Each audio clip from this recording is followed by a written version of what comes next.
तुमच्या हक्काचा आवाज आजचा महाराष्ट्र।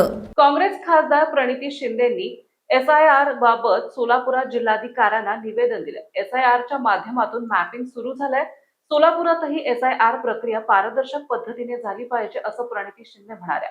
तर दुसरीकडे त्यांनी सत्ताधाऱ्यांचा समाचार घेतलाय।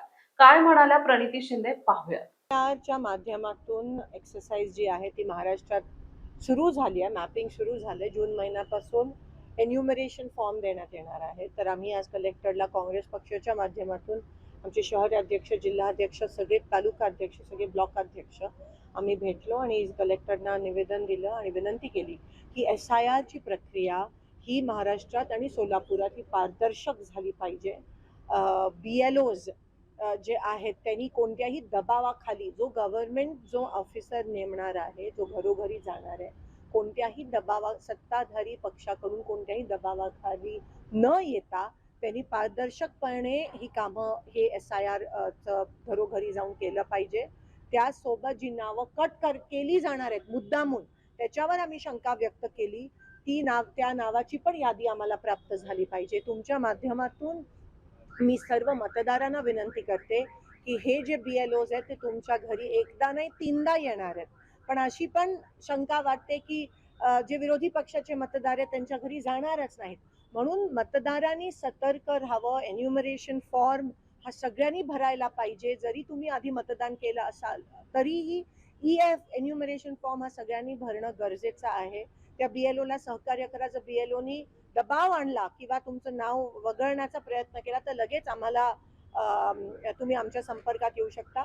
पण सगळ्या मतदारांनी ह्या बाबतीत सतर्क राहणं, दक्षता घेणं महत्त्वाचं आहे। आणि BLOs आणि कलेक्टरना विनंती करते की कोणत्याही दबावाखाली न येता ही प्रक्रिया अतिशय पारदर्शकपणे झाली पाहिजे।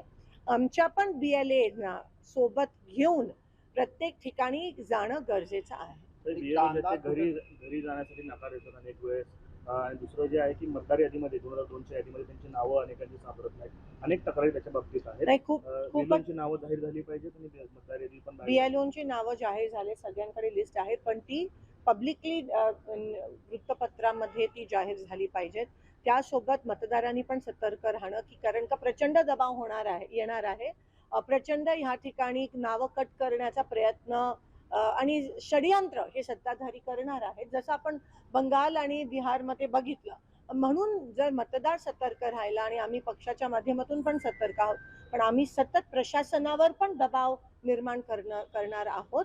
आम्ही प्रशासनाच्या सोबत आहोत। जर सत्ताधारींनी त्यांच्यावर दबाव आणला तर आम्ही तुमच्या सोबत आहोत हे तुम्ही विसरू नये, असं एक आश्वासन कलेक्टरना ह्या ठिकाणी आम्ही देतो। कांद्याचे भाव जे आहेत ते कुठेतरी घसरतात। कांद्याचे भाव घसरतात, पेट्रोलचे भाव वाढतात, डिझेल आता पेट्रोल पंपवर बंद करण्यात आलं आहे असं मला आज बरेच शेतकऱ्यांचे फोन आले। काही ठिकाणी त्या ठिकाणी फक्त 500 रुपये 2000 रुपयाचं डिझेल भरण्याची परवानगी देत आहेत।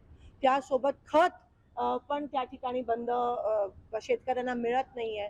हे सगळं सुरू असताना आम्ही उद्या जन आक्रोश रस्ता रोको मार्केट यार्डामध्ये सगळे शेतकरी, कारण का जसं मी म्हणाली डोक्यावरनं पाणी गेलं आणि आता लोकांमधून तुम्हाला उद्रेक आणि उठाव, त्याचं पहिलं पाऊल कॉक्रोच जनता पार्टी होतं, पण आता रस्त्यावर पण लोक उतरल्याशिवाय राहणार।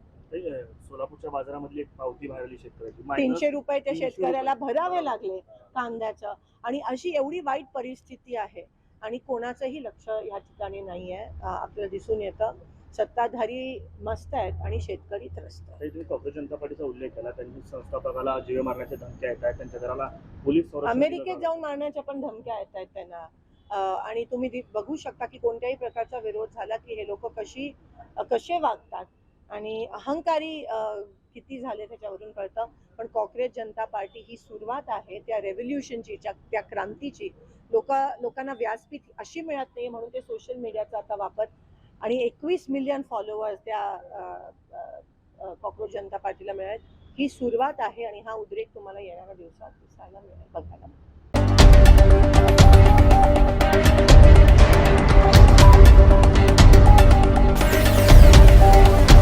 तुमच्या हक्काचा आवाज आजचा महाराष्ट्र।